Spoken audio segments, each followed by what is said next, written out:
get going right now.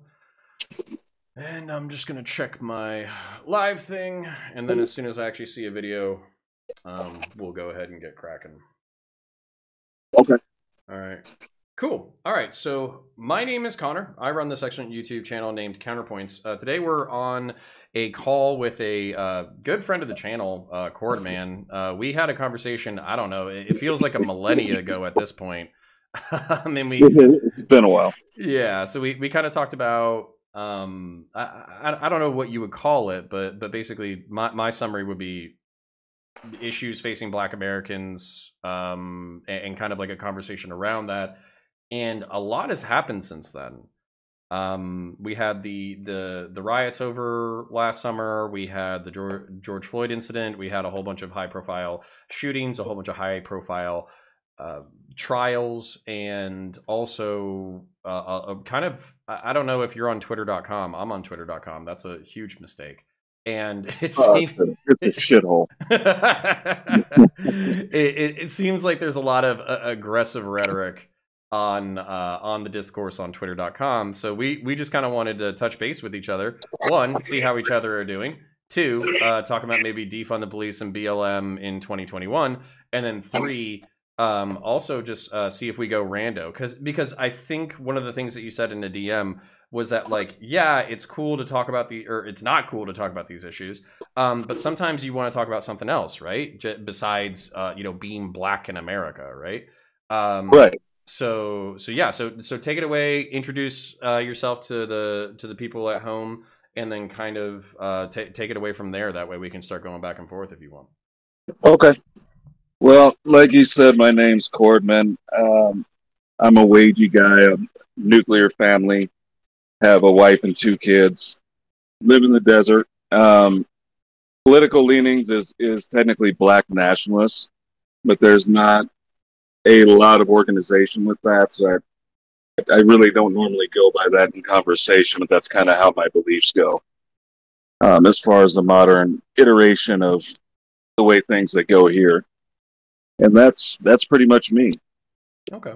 Well, then we had a little bit of a conversation about this last time, where Black nationalists, oftentimes people contextualize that within the frame of just nationalism in general. So they typically understand that to either be segregation or I'm trying to think like a new country, like a new colonized country in a different location. Can you just summarize? Because I think during that conversation it was more about there is a definition of maintaining identity in a minority status in a different country. Can you kind of run us through what you mean by Black nationalism? There's kind of 2 camps. So there's a group of people that want to stay here and try to carve out an area here in the U.S., which would basically be segregation. And I don't see that working. You can't build a workable country inside of another country. So there's no way for that to work. You couldn't have your own military. It's just something that doesn't make any sense to me.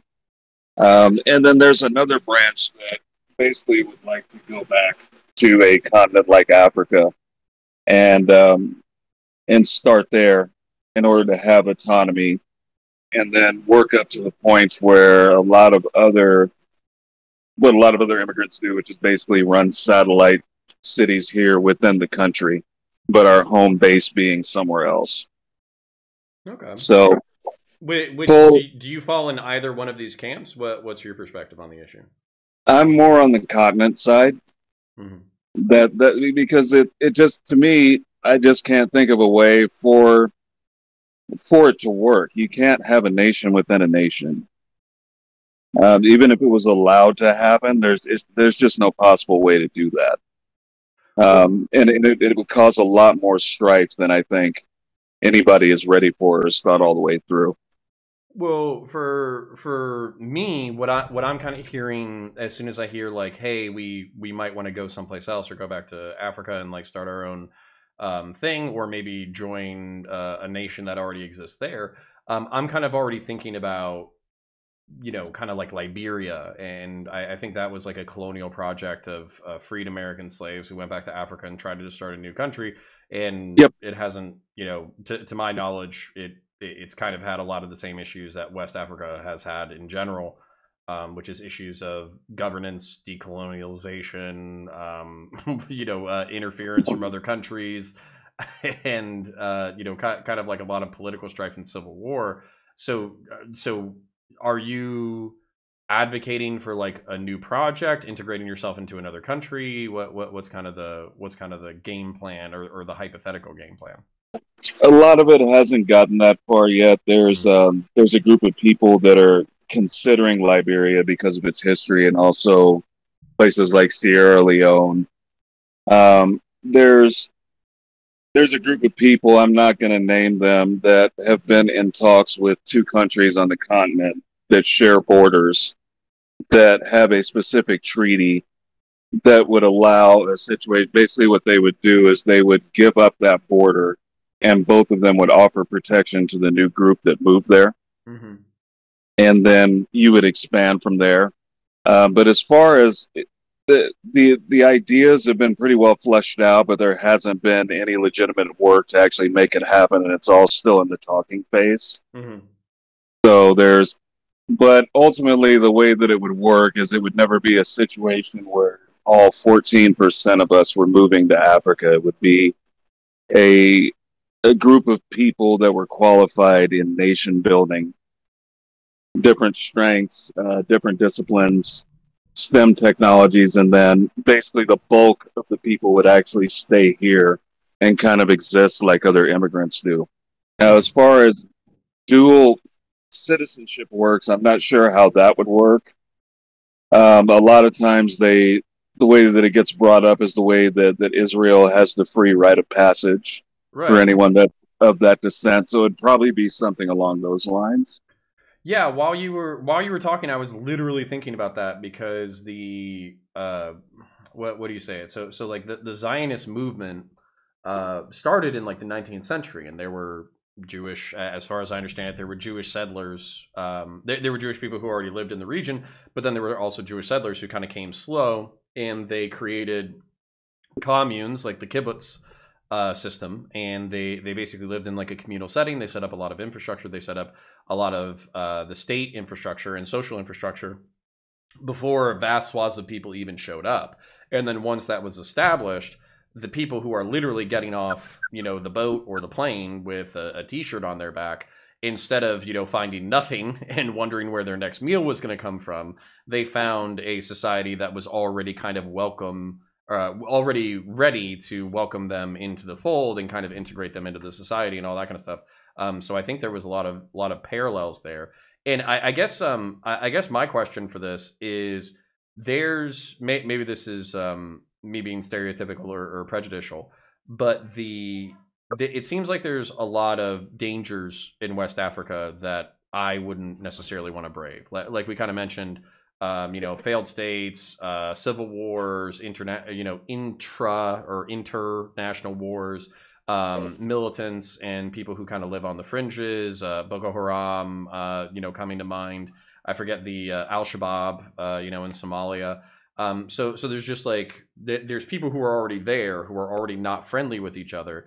And it's one of those things where it's like, is living in the United States of America, is American history so bad and so egregious that it would be preferable to start a new national project in Africa than it would be to stay in the United States as it exists now, or as it even might improve in the next like 50 to 100 years? Yeah, I think that's subjective. I think there's different people that think different ways on that. Um, Me personally, I would love for the latter to be the case, to where living in America, you felt like you had ownership and were a real part of the history, Mm-hmm. and things kept on moving forward like they did. A lot of it, I think, stems just from not having much of a sense of identity outside of what we were here, what our ancestors were. Mm-hmm. And so there's a lot of psychological baggage that comes along with that, but there's just kind of this sense that you feel like an outsider on your own terms. Yeah, and that's interesting. So the past 30 years, I mean, Jesus Christ, the past 40 years or 400 years, right? But the past 30 years in particular, as a white, in the 1990s, we were kind of, I say we because I think, you know, some of my audience were either born or grew up in the 90s or at least vaguely aware of some of the cultural tropes. We were kind of given this propagandistic perspective that, you know, racism had been solved, right? Will Smith is on TV now. You know, Men in Black happened, Independence Day happened. I'm trying to think of Wesley Snipes. You know, he was in Blade. So racism is no more. You know, we're all, you know, all that kind of stuff. And I think it was actually kind of a shock for me individually, like growing up and realizing that the narrative that I'd been given in the media was not the same thing that materialized in reality. So I live in a town, a suburb, and there's literally train tracks separating the black neighborhood from the white neighborhood. And like the white neighborhood is now a little bit different. It's more Hispanic. There's some middle class black folk in there. But you cross the train tracks and it's like 90% black. You know what I'm saying? And the phrase "wrong side of the tracks" wasn't metaphorical; it was literal. It was like actually like good neighborhood, bad neighborhood separated by train tracks. And so that was kind of the shock, was that the propagandistic message didn't match material reality. And so I guess my question is, what do you think about? I don't know how old you are, but what do you think about the past 30 years? Are we moving forward? Are we moving backward? Are we poking at old wounds? Are we making it worse? Are we making it better? Like, what's kind of your assessment of the past 30 years? I mean, to me, there's a lot of things that have been done that kind of affect the surface, like the superficial. Yeah. And I think that public discourse has gotten a lot better.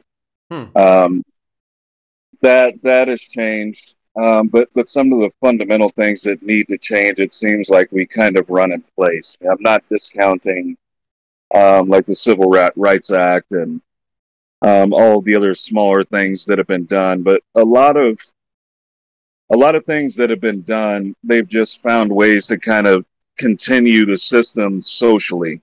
Mm-hmm. Like you get rid of segregation, but you're actually able to still do that through social means. The law says that you can't segregate any longer, but because of, you know, free association, you can live where you want, and there's things that you can do to kind of ensure that you remain around the people that you want to be around, especially if you have means. You know, for one example. So there's a lot of things like that where it's changed on paper, but necessary behaviors haven't followed behind it. Yeah, how I can only imagine, because oftentimes what I hear from leftists about the Democrat Party is that they're kind of between like a rock and a hard place, where, like, you know, Republicans are worse from a policy standpoint, but then the Democrats will always give the symbolic concessions, but won't ever do anything like infrastructural or like sociological. And right. Can you just kind of talk about that frustration for a little bit? Because I think we all see, you know, Nancy Pelosi wearing like, you know, the garb, like the scarf or whatever, with like the, you know, the African colors, and, you know, taking a knee for 8 minutes or whatever. I think we all see that shit. But then we don't see, I don't know, modifications to police grants or universal body cameras, or I'm trying to think of some other stuff, but you know, field social workers, or some of the other maybe more constructive ideas that people have come up with as far as police reform. We just don't see anything implemented. We see like a whole bunch of fucking symbolic shit, but nothing really solid. So can you talk to that for a second? Yeah, that's pretty much history. I think there's a lot of things that cause that. I switched both parties. I was, you know, I grew up technically Democrat, but my household was extremely conservative in our beliefs and the way that we do things. Grew up Christian, A lot of my family were 5%ers, so they were Muslim. Hmm. But yeah, the way that I kind of see it is that they both kind of pay lip service in different ways for their separate demographics, but neither of them really get anything done. I think it's on purpose, and I think a lot of that has to do with whatever you want to call it, the elites or the corporate class, because a lot of these things that need to get fixed could be solved in a myriad of ways, but I don't really think they have an interest. Well, So, don't really want to, oh, sorry, go ahead. no, I was going to ask. So last time we talked, we kind of talked about reparations. Seemed like that wasn't very popular with at least a few people in the comment section. I don't think that's much of a surprise. Right. And I was kind of talking about like kind of universalizing education, universal preschool, kind of looking at these things from like a generational fixes. So we're not trying to solve everything by tomorrow. That's an impossible Right. goal. But what we're trying to do is we're trying to create the infrastructure that allows like intergenerational cycles of poverty to be broken by people who might not be able to otherwise. And that was kind of like the thing where it's like, one, it's expensive. Two, we see that there seems to be like some kind of like internal inertia or momentum where like people don't, they pretend to care about these problems, but then it doesn't seem like there's much movement, I guess.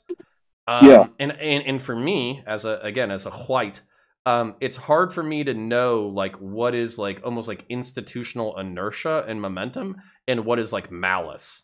You know, like how much of this is because the system is already on autopilot versus this is people in the system saying like, yeah, we could change shit, but we're not going to because fuck black people. You know what I'm saying? Yeah, I think it's a little bit of both. And Mm-hmm. then because in certain ways they do it to everybody. Mm-hmm. We suffer in different ways than other groups of people, but there's obviously whites that are suffering and Hispanics that are suffering, and just kind of the general populace right now is suffering. Mm-hmm. So I think some of it is probably racism. Some of it is just a desire not to do anything and keep everything going the way that it always has. Mm-hmm. And like I like some of your ideas on reparations. I'm not one of those people that thinks that it should be individual checks. Mm-hmm. Um, just because that's not going to solve anything. Mm-hmm. So there has to be supplemental programs that are in place to Yeah. kind of improve the black community as a whole. But at the same time, you just kind of have to look at it. There's I think we have 66% workforce engagement, and 62% of us are in the middle class. So we're not technically destitute. Most of the positive numbers are over the 50% mark. Mm-hmm. So a lot of times we get portrayed as if we're this hapless, hopeless group of people. Yeah. But it's not necessarily the case. So You it's kind of a nuanced conversation. you know what fucked me up? So for those of you in the audience who are unaware, labor force participation rate is literally like it's how many people like work, like actively work. And I think the statistic includes like young people and old people. So there's roughly like a third of the population that's not going to work no matter what. And one of the most illuminating things that I did in the past like 5 to 10 years was I just Googled like labor force participation rate by demographic. And basically like the black community was at like 66%, and whites were at like 71, 72. So you're talking about like literally a 5% gap between what people or how people are participating in the economy. And like I'm sure there's economic disparities as far as like what people are doing and how much money they're making and how much intergenerational wealth they're making and like all that kind of stuff. But knowing that the racialized difference in like labor force participation was only 5%, I was like, holy shit. Like I have way more of a negative stereotype in my head than what is borne out by statistics. Right. And that's actually part of the problem, Mm-hmm. is it keeps us from achieving as much as we probably could, and it gives the left kind of a scapegoat to give lip service and create wedge issues that aren't really as important. and it gives elements of the right the ability to paint us as these criminal pieces of shit. And none of those things are the case, but it's all very damaging. Well, so I want to speak to the members of my audience who might have like the 1350 meme like burned into their memory. That like the African American population of the United States of America is 13% of the population, and 50% of homicides are Black Americans. Basically, what my experience on the ground was all. And then I'll make sure that we're going live. We should be live right now. Very sorry to our audience at home for basically dealing with the technical issues. I doubled my internet speed. I got a new modem and a new router, and I reset it. And of course, my internet was going fine, but then the wife wanted to reset shit too, so she was resetting it with the internet people, and then that's what fucked up. And then we had to deal with the technical issues with Discord. It's all good. Let's keep it moving. So, all right. What we were talking about before we got disconnected, I think the Groypers found out that we were talking about the 1350 meme, and I was kind of breaking it down how it's not an accurate way to actually portray an entire community. It's more like a real but very small subset of a community, and then we got rudely interrupted. So maybe my editor can piece this all together later on. But okay. Did you have anything to say to that specifically, or anything else that you kind of wanted to jump on from there? I didn't hear any of that, but I assumed that I probably agreed with what you said. Oh, well, well, since people are coming back, I think it's important. So do you mind if I just run it through again real quick? Yeah, go for it. Yeah, so what I was saying was I was working in a city of 15,000, and roughly 3,000 people were, in segregated in a traditionally Black neighborhood. There were Black people who lived in other neighborhoods. It wasn't like strictly segregated, but obviously like a disproportionate amount of people lived in this community. And out of this community of 15,000, we had roughly 3 to 4 homicides that occurred per year. And out of those homicides, 3 to 4 of them, like almost all of them, occurred within that community. But those homicides were a part of like a drug trafficking ring. And right. It was pretty much like the same players all the time. And so to say like, okay, well, if you take that statistic and then you extrapolate it out, of course, like, you know, it's less violent on a per capita basis by demographic. But if you were to look at the demography of the in-group of even Black Americans as a whole, 90, 95%, 99% of people are they're not committing homicides, they're not committing violent crime, and it's typically a very small subset of the population that does an inordinate amount of crime. So it's not just a subset of the total demographic of Americans. It's also a subset of Black Americans who are involved in these kinds of crime. So that's kind of what I was saying before we got disconnected. Okay. Yeah, I completely agree with that. Yeah. One thing I wanted to jump back real quick to before we move on to something else is reparations. Mm-hmm. Because I think part of the reason why, outside of people just getting in their feelings about it, I think a lot of the reasons why there's pushback about it is because it's framed incorrectly. So the way that I look at it is I don't look at it as an award for anything. I don't even necessarily look at it as a way to pull those of us up that are down economically. I look at it as a debt that's owed.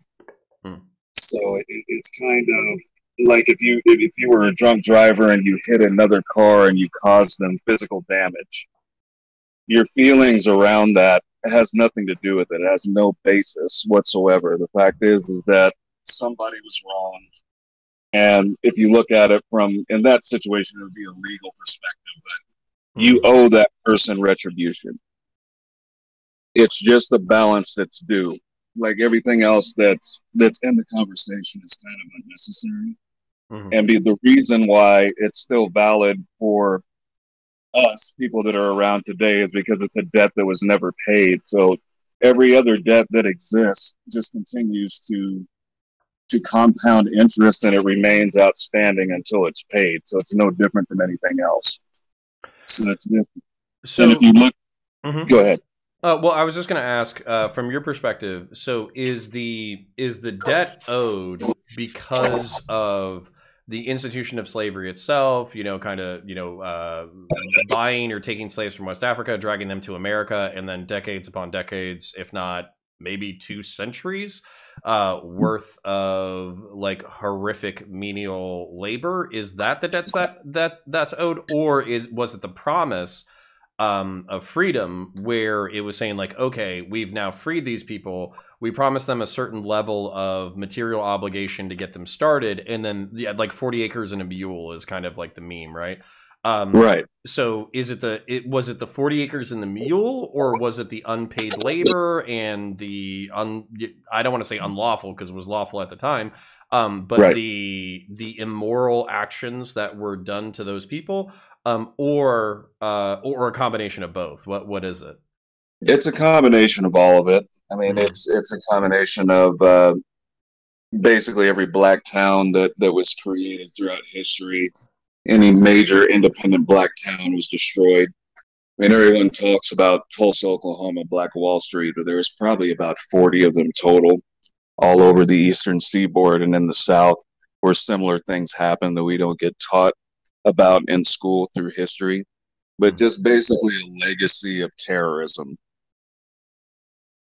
Yeah, and then that was kind of my question, moving it out of the hypothetical to the pragmatic. And not saying that these ideas aren't pragmatic on a long scale. I just don't think there's the appetite for some of these ideas, like either black nationalism or reparations at this point, at least on a popular scale. So what do you see pragmatically, like in the next century, in the next 2 centuries? What do you see kind of like looking forward that either has you like black pilled or hopeful about race relations in America? One of the things that you said that was really interesting that I thought would be inversely thought of in different communities. Literally, it's actually a very popular like boomer conservative meme that Obama made race relations worse because he was willing to because he basically like reopened the wound. But then what I'm kind of getting from you is that like that wound was never closed. We never even talked about it. Right. Yeah. Can you run me through that a little bit? Yeah, I mean, I'm not really sure what I see. I mean, what would need to happen, and we've said this for years, is a formal national apology for slavery and Jim Crow would go an extremely long way. There's never been anything like that that's done. I'm trying to think what else. Part of the problem is the way that we deal with it politically, and also the way that the media deals with it. So the way that it's dealt with is almost as if they want to rile everybody up so that they don't have to do anything about it. Mm-hmm. So if you frame the conversation incorrectly, we can just get the populace pissed off at each other's throats, and we don't have to move forward. And I kind of, even the short amount of time that I have been alive, that seems to be the game plan to me. I can't really think of any other reason why they would deal with it this way. Mm-hmm. But really, all that needs to be done first is a formal apology, and then a willingness to talk about it, instead of having, the news gaslight it, and then having a study and a meeting about a study to even possibly discuss the possibility of maybe in the future doing something like that. So I need to see focus, concentration, and movement. Okay. I think that people would be way more open to it if it was dealt with more practically and pragmatically, but it's not. So I have a question, because I'm already thinking about not only potential objections, but basically people being uncomfortable. So like and it's not that let's the whole conversation is supposed to be uncomfortable, right? So that's where if you'll excuse me barging through some of these walls. So basically, like, when it comes to Americans, we're often hyper individualistic. We don't want to be held accountable for the actions of anybody besides ourselves. And for somebody like me, I think my family came over in like the late 19th century. We were like Irish people. We got fucked over a little bit, obviously not as bad as black people.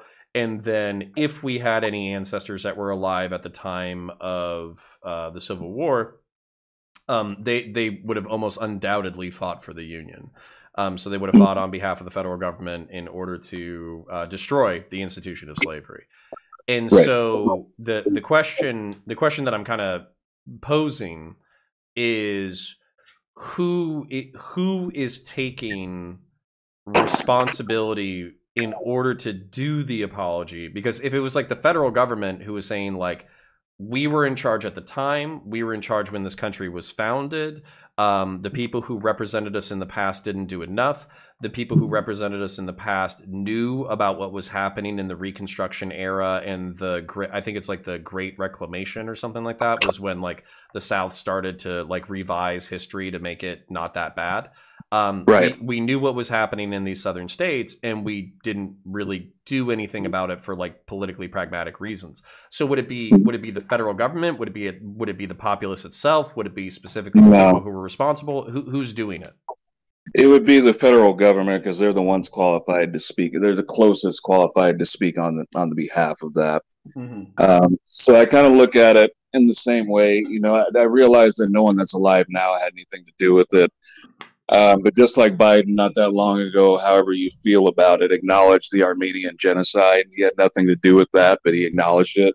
Right. Same kind of thing. The same way that we pay money to Israel for the Holocaust on behalf of France, even though America had nothing to do with the Holocaust. Mm-hmm. So there's just things when you live in a nationalized community, and when the nationalized community does harm, there's certain things you just have to take in the ass. There's good and bad. But that's just the way that I look at it. Yeah, and it's not personal. You know, it's really not. It's not personal. Yeah, I think people make it incredibly personal though, because the indictment, you know, I think maybe this is positive, but to be at least in the 90s or thousands, to be called racist was one of the most moral indictments that you could give another person. It was to say that you judge another person without knowing them, which is completely against, you know, whatever the maybe it was a romanticized version of the country, but it's against these romantic virtues that we're trying to hold ourselves up to. So to basically dismiss the human value of another person without knowing them is one of the worst sins that you could commit in American culture, at least when I was growing up. I agree. So I think that's where a lot of the uncomfortability is coming from. Is from I've said this in the past. Oftentimes conversations about or like really uncomfortable conversations about like race and stuff, it's mistaking the interpersonal for the systemic. that's like a huge part of it. Right. Yeah, and I get that. Mm-hmm. I can see that. Yeah, I just as much as I can, I get how, you know, the primary, I guess I call them the primary demographic feels about it, because a lot of times it's framed as if you personally or your lineage comes from that. But it's not really about that. And I think a lot of it has to do with the inability to disassociate from certain things when it's necessary for your own mental health. But it's things that we have done, this country has done for other people for similar things on a lesser scale. So there's part of me that wonders, you know, I wasn't around when they gave I think it was $20,000 to the Japanese that were in the internment camps, and I also wasn't around when Italians were lynched, I believe, in the mid 1800s, and they were given some small amount of money to make up for that. I don't know how the populace reacted to those kind of things, so my only point of reference is how people are acting now, but it's been done before. So there's parts of it to me that shouldn't be that big of a deal. But like I said, I think a lot of it is just the framing. And then you have idiots that don't understand history on both sides, and there's emotions, and then it turns into a personal fight. And so then you're going to get defensive. Yeah, and I think that's I think the reason why, like, I'm not even going to look at chat because I can kind of feel like probably some people shitting blood. Yeah. But the reason why I'm not shitting blood is because at the end of the day, like the kind of some of the historical examples that you brought up, I think the United Kingdom in the 19th century actually, instead of fighting a civil war, they literally like they bought the freedom of the slaves like within the United Kingdom. And I think they just paid off like the interest or something like that within the past 20 years, 30 years or something like that. And so to say like we can't right moral wrongs of the past with some level of like communal material action, I think is just incorrect. And when you look at this stuff from like a systemic basis, like we've talked about different organizational structures in the past. By the way, chat, if you're interested in a previous conversation, I've done a previous conversation with Chordman. You can just go into my YouTube history and search it. It's in the one-on-ones playlist. But basically, like regardless of how it happens, I think that oftentimes what this conversation boils down to is it's like a car stuck in a ditch, or like a truck stuck in a ditch, and people are saying like, oh well, it's the driver's fault because they drove into the ditch, and other people are like, no, the truck was overloaded, and there was too much stuff in the back, and that's why it slid into the ditch. And it's like, really, like we've all been standing on the side of the fucking road staring at the truck for like, I don't know, 130 or 140 years. Why don't we just agree that the metaphorical truck is in the ditch and we all just start pushing that shit out? Like right. That's kind of like that's the energy that I want to bring to the conversation. Yeah, it'd be nice because I mean the main riff that I get from the dominant demographic is just like, we want you to accept your lot in life and shut the fuck up. Well, that's not going to happen. And the best way for that to happen is to hear me out and let's move forward from it. It's almost like, and I get, like I said before, people frame it incorrectly. The reason that it keeps on coming up in conversation is because it's a real sticking point and it's a legitimate problem. A lot of people feel differently about that. People don't tend to bitch about things that don't have some sort of legitimate value to it. I think if so I'm sorry to agree, but like even if we don't agree on the extent of the problem, the fact that there's a problem is a problem, right? Like so for instance, like if there's a contention and we disagree about the levels of that contention exists, doesn't mean that there isn't a contention and that we shouldn't fucking deal with it. And that's really frustrating because it feels like a lot of people are saying the same thing. So if they're all saying the same thing, there has to be an element of truth to it.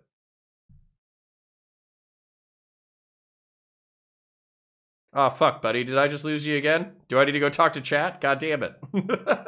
This fucking internet. Oh, God. Well, while we're figuring out the technical issues, if chat wants to put in any questions or whatever, I'll answer questions while we're waiting for Chordman to come back in. And then I'm just going to send him a message. Hey, buddy.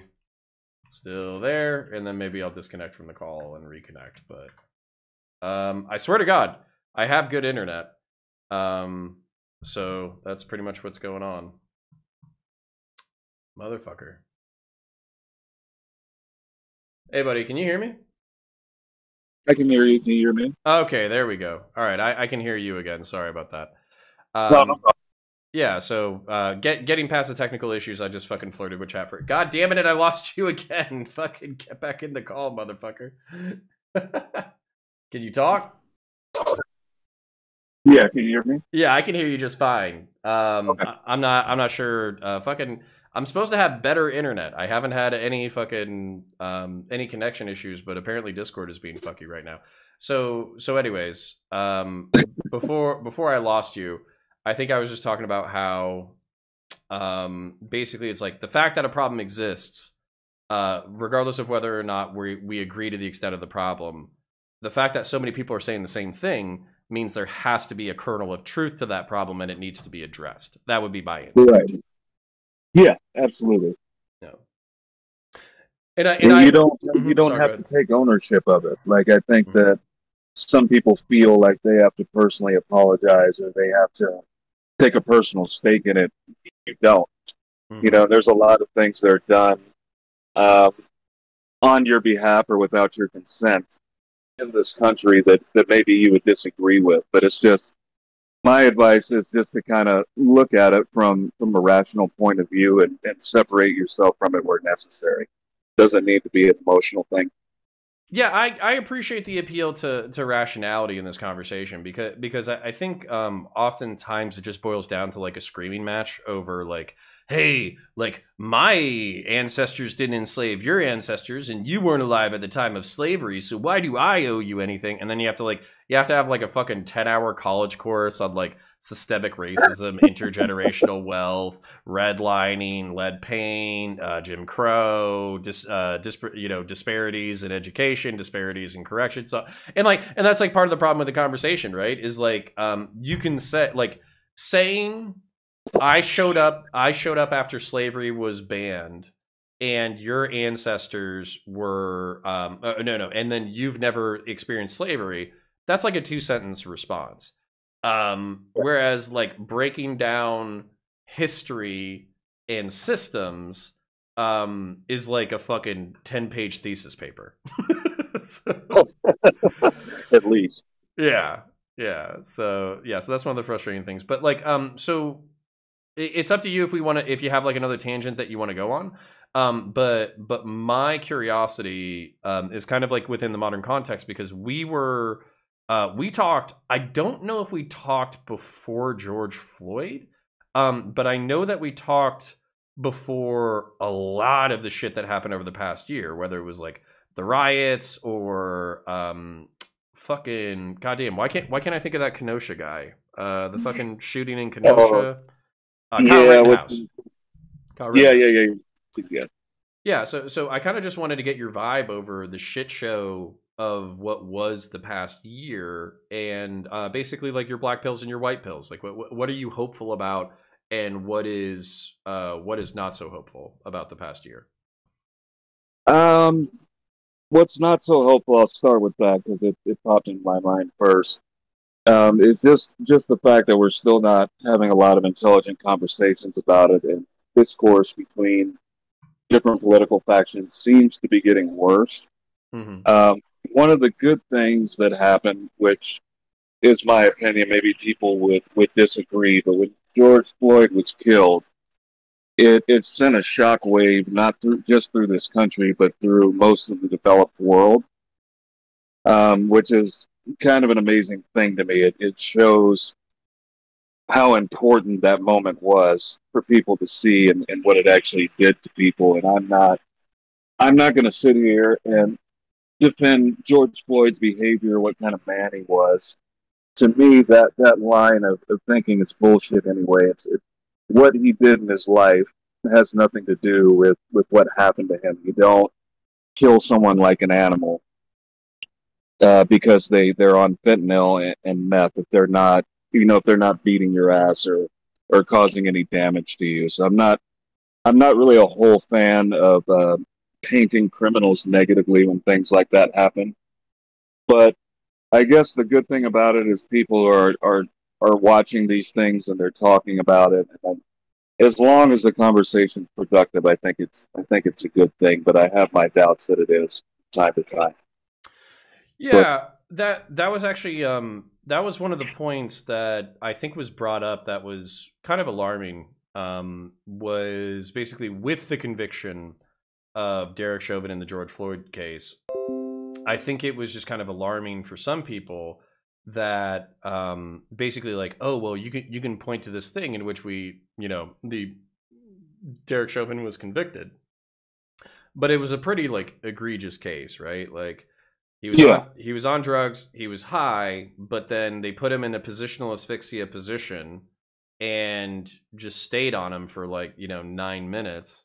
All the while he's complaining about issues, and it doesn't seem like it doesn't even seem like he's in a position to resist, right?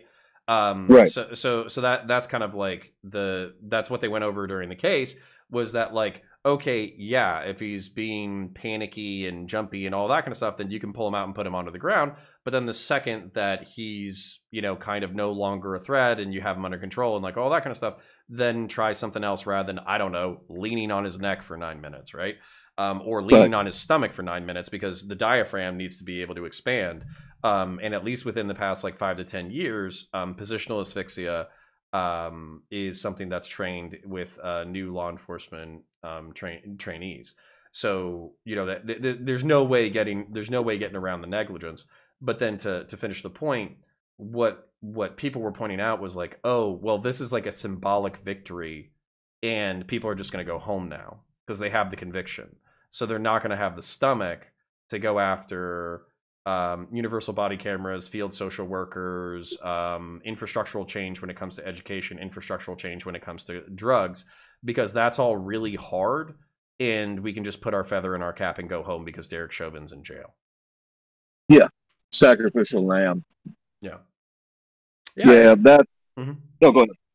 Oh, and then that's terrifying for me individually as well, because I don't want law enforcement to be so terrified of becoming the next Derek Chauvin that they don't do their jobs at all. Then I don't want violence to occur because cops are being pussyfoot about doing their jobs. Then I don't want there to be an egregious thing, and then like an egregious law enforcement homicide, and then for a city to be set on fire. Like, I would rather we worry about the systems now. That way we can prevent all these super negative externalities. And it just doesn't seem like anybody's thinking that far ahead. No, they really don't. They tend to have a short... We don't... I can't even use my words right now, but we have very short memories when it comes to things like that. And that was kind of I had the same fear with it, that they really did end it up to use him as a sacrificial lamb and like, look, we fixed the problem. Right. So we got this guy, we got the bad apple. You know, now everything's all good. Everything's great. And we solved fine. it. We solved racism, SpongeBob. Never happen again, man. Well, so that's my question. So like, I brought up my solutions. Like universal body cams. One of the things that I brought up was expanding the scope. In the state of Florida, there's the Florida Department of Law Enforcement. They evaluate every police shooting from a legalistic and investigative standpoint. I was thinking that it would be relatively simple with existing infrastructure to expand their duties to include brutality, corruption, and homicide. That way, it's cops whose sole job is investigating cops, right? And so that was one of the things that I wanted to do. And then the field social workers, I think, is really positive. So those are the three things off the top of my head. Basically, universal body cams, field social workers, and what was the last one? Independent investigation. So what are kind of the things that you think might? And then we talked about like the material conditions, right? Right. What are the other things that you think would be appropriate going forward, or things that you would hope to see? I've thought on this. I'm not really sure how to get it done. I don't want to talk about critical race theory because it's a shit show right now. On, it'll be fun. Nah, I'm good. So the main thing is there's been some studies where they've shown that I guess cops have reacted differently.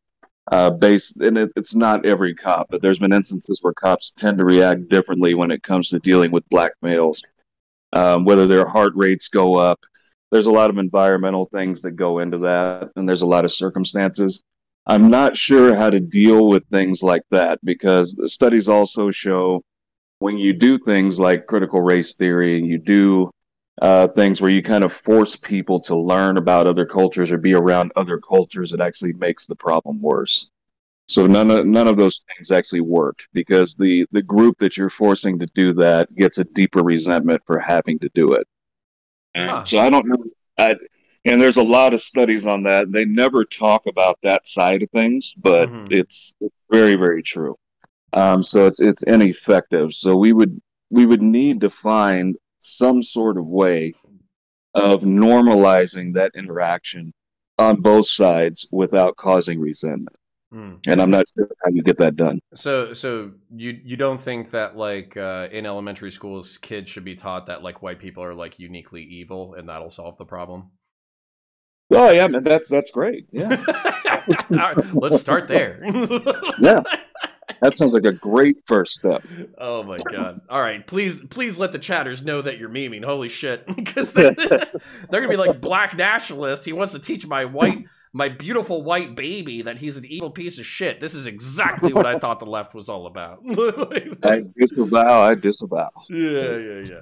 So no, but that's like but that's the thing is like, so for me as somebody who obviously interacts with like a lot of lefties and interacts with some righties, the frustrating part for me is like, so if I go onto twitter.com, right, I can find like 8,000 assholes who are literally saying like, yes, white people bad, white people evil, Mayo side now, landlords need to get guillotined, like all that kind of shit. And like I could literally, I talked about this the other day, I could screenshot that, run to a right-wing Facebook group, post it, and then everybody's all fucking riled up.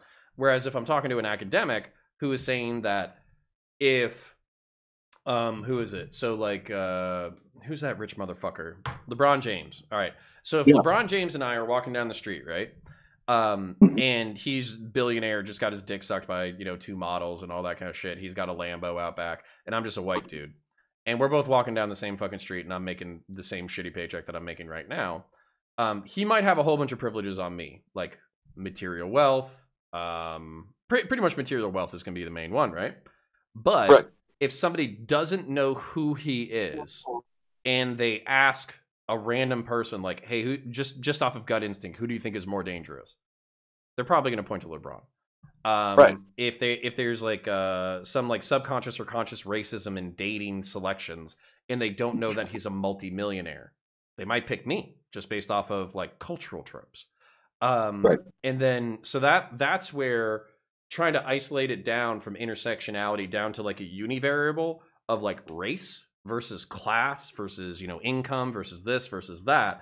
I think that's an important diagnostic tool and analytical tool, but I think it gets misused a whole bunch. And that's what I try to explain to right wingers. It's like, hey buddy, if you use intersectionality enough, you can actually make an argument that white males have some serious fucking problems that have to be addressed socially. Absolutely. Like suicide. Like suicide is like one of the biggest things that affects white males disproportionately, because white males are disproportionately fucking middle class, and suicide, while predominantly men, is also a predominantly middle and upper class problem. Yeah, it's right. You have to give equal weight to every demographic. That's the thing. So when they use otherwise fairly accurate systems just to gaslight, that's when then the whole system loses validity in the public. And that's kind of what happened with critical race theory and some of these other things. But yeah, I absolutely agree with you that every demographic has a problem of some sort that needs to get solved, and it's multifaceted. It's not a one pill fixes all kind of thing. Yeah, 100%. But I get it. I get your point where, you can go on Twitter and find any dumpster fire you want. and if that's the only people that you interact with, then you get a specific idea of how the entire group feels, which is not the case. But what you're talking about there is actually why I stopped fucking around with the left. Just because they don't have a lot of good grassroots action. They like to pick certain things to elevate them, but then they don't ever do anything practical. They don't move forward. It's a lot of infighting. It's a lot of gaslighting. They kind of like to, it's almost like they follow headlines. There's elements of the right that does that too. But at least a lot of times the right will get shit done. And so the left, I don't know. I just got a lot of problems with it. I don't see them. Some of their ideas are sound, but they can't get their shit together enough to and figure out a way to bring it across to people where you could get more people on your team to think differently from you because of the way they go about it. Yeah, so that's like I think I've talked about this before. Like being a leftist is like having this big beautiful idea about how to change society fundamentally for the better, and then tripping on your own fucking dick and drowning in a half-inch pool of water. That's fucking that's leftism to me. Because it's like you might have like this big beautiful idea, but your idea has to survive reality, and reality is ugly and gross, and it's that how am I trying to say this is like, in order to explain like critical race theory or intersectionality to like a steel worker who lost his job in the Midwest, well, if you say you're white so you're privileged, then his fucking knee-jerk reaction is gonna be like, fuck you, my life is hard as shit. Like that's gonna be his reaction, right? But if you say, hey, LeBron James, probably despite having a 12-inch penis and billions of dollars, if nobody knew that he was rich, some people might treat him like shit just through the virtue of his skin color. And because you're 60 to 70% of the population, people might subconsciously view you better just by default. And that's a form of privilege. That's a little bit easier to understand. But people aren't interested in I don't. Tell me this. Do you think that the left makes really shitty rhetorical arguments that way it's inflammatory so they get more attention? Or do you think they're so fucking stupid that they don't know how to communicate their ideas well? Because I literally can't tell. I think it's a little bit of both, because you have some of them that are really educated on theory and are pretty well spoken, but I think they use both as a tactic. And I really think that there's a large chunk of them that really don't want to get anything done. They just want to gaslight and flame a certain part of the country. Mm. It's kind of like how you have that portion of the right that just wants to own the libs all day. There's that kind of attitude within the left as well. Okay, can we talk about Charlie Kirk and Juneteenth for a second? Yeah. You talking about the tweet? Dude, so Charlie Kirk apparently on Twitter like a year ago. So for those of you who don't know, Charlie Kirk is like one of the head spokesmen from TPUSA, and he like admitted that his salary was only $55,000 a year. I hope he makes a lot more money at this point because he does a lot of work. It might be shitty work, but he does a lot of work. But he like, I don't know, like 6 months or a year ago, he was like railing against like lefties or the Republican Party or something like that, for not like taking Juneteenth seriously or not celebrating it or not passing it as a federal holiday. And then just this past week, he tweeted something saying that Juneteenth steals attention away from July 4th. And as a result, it's like anti-American or some shit. And it's like, oh. Like, yeah, it's go for it. Oh, I was just gonna say, final point is like talking shit about a national holiday to celebrate the end of slavery to own the libs. Like, how fucking stupid do you have to fucking be to do that shit? Holy fuck. I hope it doesn't catch on, because that seems to be the framing. I mean, Candace Owen, it's kind of going along the same way. God damn. Which they're independent of each other. You know, first of all, it's Juneteenth, as far as becoming an official holiday, is just another gesture that the Democratic Party did. But honestly, it was on Trump's platform during the so it would have happened either way. I think a lot of people have forgotten that. That was one of the promises to the black community that Trump made this last election cycle. So if anybody's painting it as a Democratic thing, or if it came from Biden, it did not. It actually came from the right first, which makes it even more hilarious. But it's an empty gesture. But they have nothing. They have nothing to do with each other. You're free to celebrate both or either one. Doesn't matter. It's just another day that means something. Does it hearten you at all that Juneteenth was passed unanimously? Like, I think somebody said that it would pass unanimously in the Senate or something like that. Does that hearten you at all that Republicans, at least, even if they have like nefarious fucking manipulations of like other shit, Republicans have to publicly virtue signal that they are in support of the black community and at least like being against slavery. Is that any level of progress, or is that just fucking peanuts? Yeah, that's absolute progress. Okay. Yeah, yeah, yeah. I'll go with that completely. And I don't, I don't hate the right. Like I was on the right for a long time. It's just different. There's certain elements of the right that I just can't abide. And it's the same thing with the left. At this point, technically, as far as voter registration, I'm an independent. Mm-hmm. But yeah, yeah, but so, yeah, somebody's got to earn your fucking vote, right? Somebody does. Yeah, for sure. Well, so yeah, so I guess that kind of covers a majority of what I wanted to talk about. Is there anything in particular that you wanted to fucking talk about? Not necessarily. Okay. That was actually a good conversation. Went better than I thought it was. Nice. Awesome. Even though there's probably a bunch of people that hate me now. It's not bad. I just I just remember the last video that we did. There was just somebody who was like, reparations, ha, this guy's an asshole. And I was like, God damn, like what the fuck? Like, can you have been like a little bit more chill? Like, can you have been like, I don't know about reparations. That doesn't seem very practical. Like, can you be less of a fucking dickhole in the comments? But of course it's YouTube comments, so I'm asking too much. But chat, if you want to start writing any questions or whatever, I'll hang out for like another 10 to 20 minutes.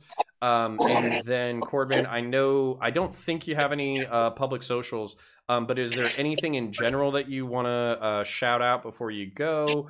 Any like charities that you care about, any movements that you care about, any interesting books to read, any interesting Wikipedia articles to check out, anything like that you want to take a look at?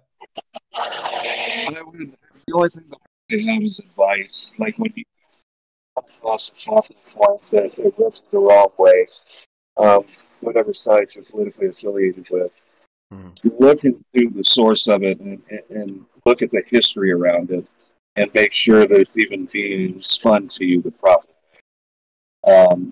There's a lot of things that happen, a lot of things that get misrepresented in order to get your emotions up. So I'm a big fan of people doing their own research, but also doing correct research. There's a lot of bullshit out there. I've got a couple of buddies that get a lot of their news from Facebook news, and they're pretty doggone. And so I'm always advocating for that. Love history, learn about history, learn what the conversation is actually about, and also learn what it should be about. And then we can kind of move forward. Yeah, awesome. Well, I just want to say on behalf of myself, I loved our previous conversation. I would invite everybody else to go into the one-on-ones playlist and check out the previous conversation that I did with Chordman. And then the whole reason why we did this was because that conversation was so good. We kind of wanted to revisit, these issues a year later. But there was an important point that you made to me in DMs is I don't think we're going to move forward as a country. So we have to address these issues. But we also just have to treat each other like people. So for instance, like I'm pretty sure Chordman and I could revisit each other like every 6 months and talk about the most recent like police shooting. But we could also talk about other shit like, Halo coming out. Halo Infinite looks really fucking good. Hopefully they make a new Titanfall, like video games, Warhammer miniatures, our shared love of history, American history in particular, like all that kind of stuff. There's more to talk about than just all the awful things that are on the news cycle right now. And we should do that because then we might actually like each other. Like so. That would be awesome. Yeah. All right, buddy. Well, I sincerely appreciate you. I'm going to answer chat's questions if they have any other questions, and then we'll do this again, maybe in another few months or whenever you feel like it. I sincerely appreciate you. Oh yeah, man, 100% down. Love talking to you. All right, catch you, buddy. All right, man. Bye. All right, chat. Let's see if you scumbags actually put anything in chat. If not, then I'm going to dip. So. All right, let's take a look. Toilet Paper USA. No, this is all back. Jeffrey Miller. Something I noticed at Counterpoints when you do these debates, you talk only when it's your turn and people actually listen to you when you do. Yeah, so it is a debate tactic that I have adopted rather than like eating pizza and laughing like a dickhole. which is just a Destiny meme, by the way. I'm not actually shitting on Destiny, but I try to actually listen to people so I can understand them. This wasn't so much a debate as it was trying to understand an alternative person's perspective. I don't think I could be more antithetical to a black nationalist than possible, but Chordman and I have talked in the past, and I know he's a good dude. For me, when it comes to black nationalism, I think black nationalism is a real reaction to historical and political pressure in our country. But I don't know how like politically feasible or practical it is. I think what's more realistic is that the United States actually reckons with its history, and then black people actually feel comfortable living in this country. I would find it an extreme shame if by 2065, I'll probably be on my way out. I'll probably be dying around then because I'll be an old fuck. But if 2065 we have the same problems, I'm going to see that as a failure of this country if we still have the same problems then. All right. Mike Jackson says at Counterpoints, why is every reparations convo devoid of the benefits American blacks have from being in America and ignore the racial wealth redistribution that is facilitated by our tax system? Yeah, Mike Jackson, that is an interesting question because it kind of does ignore the programs that we have already for welfare. But at the same time, what's going on with welfare is oftentimes I would view welfare as a perverse incentive system. Basically, a system that can keep people on benefits because it's means tested, where instead of it being like a temporary way to leverage yourself back into the upper working class or middle class, you basically just get stuck there forever. So then you have intergenerational poverty. So for me, if my interest in reparations wouldn't be so much as like accepting moral culpability for the sins of America, I wouldn't necessarily care about that portion of it. My portion of it would be from a utilitarian standpoint, putting a symbol in American society saying that we're willing to reckon with our historical past and that we're willing to create either systems, loan programs, grant programs, or improved education and social systems so black people can leverage themselves into the middle class on par with Hispanics and whites in this country. Hey, came in right after the last minute. What I miss? Haha. Yeah, kind of similar to the black school only. Yeah, so I only have a few questions from you guys, and I'm going to go play video games in the next few minutes. So unless anybody has any burning questions in the next, like, 10 seconds, 20 seconds, I'm probably going to dip out. But I do appreciate you coming and hanging out with me. And also just to, while I'm seeing if anybody else asks a question, I know I don't announce my streams. I know I don't announce it on Discord or Twitter. I'll probably start doing that, but we're still getting our feet under us right now. If you look at the overlay that we have on your screen right now, that actually American flag box is supposed to be filled with chat. So we're going to eventually have your chat filled up right there so you can see yourselves on screen and shitpost and emote and all that kind of stuff. But we're figuring it out technologically as we go through. And so this is all just preview. This is all just us trying to get the technology done so we can make better streams for you guys going forward. And really 10K subs is where we're going to want to pull out the stops and be super professional. So that, I appreciate y'all coming out and hanging out with us because we're still in the time where we're figuring everything out. But I see new people joining, unfortunately, but I don't see any new questions. You can catch the VOD in a second. I appreciate y'all. I'm going to go kill some people in Halo Reach and Halo Combat Evolved. And then, maybe in the future we'll be streaming Halo Infinite. So I appreciate you guys. Have an excellent evening, and I'll catch you soon. Bye-bye.